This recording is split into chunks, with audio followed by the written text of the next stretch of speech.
नमस्कार, नवीन व्हिडिओमध्ये आपल्या सगळ्यांचं स्वागत आहे। आम्ही आता येऊन पोहोचलो आहे, तुम्ही पाहिलंच असेल, सातारा जिल्ह्यातील कराड तालुक्यातील तळबीड या गावी। या ठिकाणी आम्ही हंबीरराव मोहिते, सरनौबत हंबीरराव मोहिते यांच्या समाधीस्थळी नतमस्तक होण्यासाठी आलो आहोत।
नमस्कार, आपण सध्या आहोत सातारा जिल्ह्यातील कराड तालुक्यातील तळबीड गावी। तळबीड गाव म्हटलं की हंबीरराव मोहितेंची आठवण आल्याशिवाय राहत नाही। खरं तर त्यांच्या समाधीस्थळी नतमस्तक होण्यासाठी आम्ही या ठिकाणी आलो होतो, पण या ठिकाणी आल्यानंतर आम्हाला अगदी त्यांचेच वंशज या ठिकाणी भेटले। त्यांना भेटून आम्हाला खूप आनंद झाला। तर तुम्ही आम्हाला अगोदर तुमचा परिचय करून द्या। नमस्कार, जय शिवराय, जय शंभूराजे। मी जयाजी बाजी मोहिते, मी सरसेनापती हंबीरराव मोहितेंचा वंशज असून आपण या पवित्र भूमीमध्ये आता सध्या हे आपण जे पाहतोय ते सरसेनापती हंबीरराव मोहितेंची समाधी आहे। या समाधी इथं 16 डिसेंबर 1687ला ज्यावेळी हंबीररावांचा मृत्यू वाईच्या जवळ केंजळगडाच्या पायथ्याला झालेला आहे, तर त्यांचा देह इथं आणून त्यांना इथं अग्नी दिलेलं आहे। ही जी समाधी आहे ती अग्नी समाधी आहे आणि आपण हे भव्य दिव्य जे रूप पाहतोय तर ते मूळ चौथरा हा 16 डिसेंबर 87ला हा शंभूराजांनी 1688ला हा चौथरा शंभूराजांनी बांधलेला आहे। 16 डिसेंबर 1687ला वाईच्या तिथं त्यांचा मृत्यू झाल्यानंतर त्यांचा देह इथं आणला आणि इथं ही जी समाधी आहे ती अग्नी समाधी।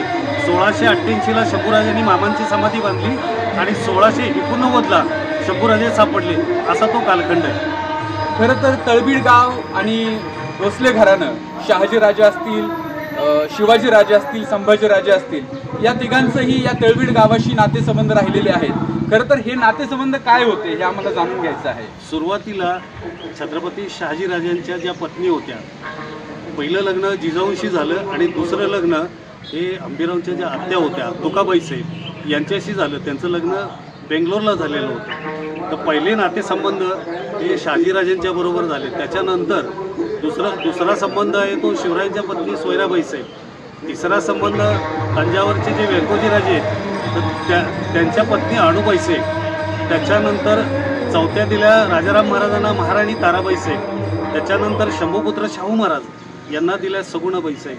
अशा पद्धतीनं 5 महाराण्या छत्रपतींच्या घराण्यामध्ये गेलेले, अत्यंत जवळचं आणि अत्यंत विश्वासू नातं म्हणून ह्या घराण्याकडे पाहिलं जातं। खरं तर तळबीड हे गाव आपल्या सगळ्यांसाठी प्रेरणास्रोतच म्हणावं लागेल। त्याचं कारण असं आहे, 1687 साली यांनी सांगितल्याप्रमाणे हंबीररावांचं देहावसन झालं। 88 साली त्यांचे भाचे छत्रपती शंभूराजे यांनी या ठिकाणी त्यांची समाधी बांधली आणि 89ला दुर्दैवानं 1689ला शंभूराजे पकडले गेले। खरं तर त्या काळामध्ये हंबीर मामा असते तर शंभूराजांवरती एवढं मोठं संकट येण्याचं धाडसच करू शकत नव्हतं, परंतु इतिहासात जोर तरला महत्त्व नाही। शंभूराजे दुर्दैवाने पकडले गेले, त्यानंतर पुढे औरंगजेबाने त्यांची हत्या केली। खरं तर इतिहासामध्ये हे एक काळं पान आहे। हा दिवस इतिहासामध्ये यायला नको होता, पण हंबीररावांचे वंशज म्हणून तुम्ही या घटनेकडे कसं पाहता? मूळतः ज्या घटना घडणार आहे ते निश्चितपणे ते टायमिंग ठरलेलं होतं। लहानपणापासून हंबीरराव शंभूराजांच्या पाठीशी राहिलेले होते आणि शेवटपर्यंत शिवरायांच्या मृत्यूनंतर जी काही स्वराज्यामध्ये परिस्थिती निर्माण झाली तर ती परिस्थिती बदलण्याचं काम हंबीररावांनी केलेलं आहे. जर हंबीररावांनी योग्य निर्णय घेतला नसता तर स्वराज्य वेगळ्याच वळणावरती येऊन ठेपलं असतं आणि हे खरं स्वराज्य होतं की तिथं सख्खे आणि सावत्र हा काही प्रकार नव्हता. त्याच्यामध्ये जसे राजाराम महाराजांचे मामा होते तसेच ते शंभूराजांचेही मामा होते आणि शेवटपर्यंत हे शंभूराजांच्या पाठीशी राहिले आणि त्या आत्ताच्या स्वराज्य रक्षक शंभूराजे सिरियलमुळं बऱ्याच लोकांच्या घरामध्ये मामा कसा असतो याचं उदाहरण आपल्याला बघायला मिळालं. हा मामा प्रत्येक हंबीररावांच्या सारखा मामा प्रत्येकाला मिळावा अशीच भावना लोकांची झाली. केवळ मामाच नव्हे तर निष्ठा सुद्धा हंबीररावांकडून शिकण्यासारखी आहे. खरं तर शिवाजी महाराज आणि शंभूराजे या दोघांचंही आजोळ आहे. त्यांच्या बालपणी ते त्यांच्या आजोळी आले असतील या गावामध्ये तर तुम्हाला काय तुमच्या पूर्वजांनी काही सांगितले त्यांच्या आठवणी ते या गावामध्ये राहिल्याबद्दलच्या?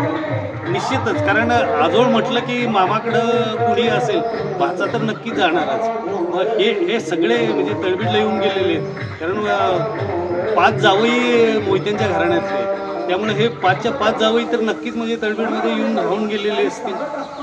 त्यावेळेचा कालखंड हा अतिशय चांगल्या पद्धतीचा होता. नातेसंबंध जपणारा होता.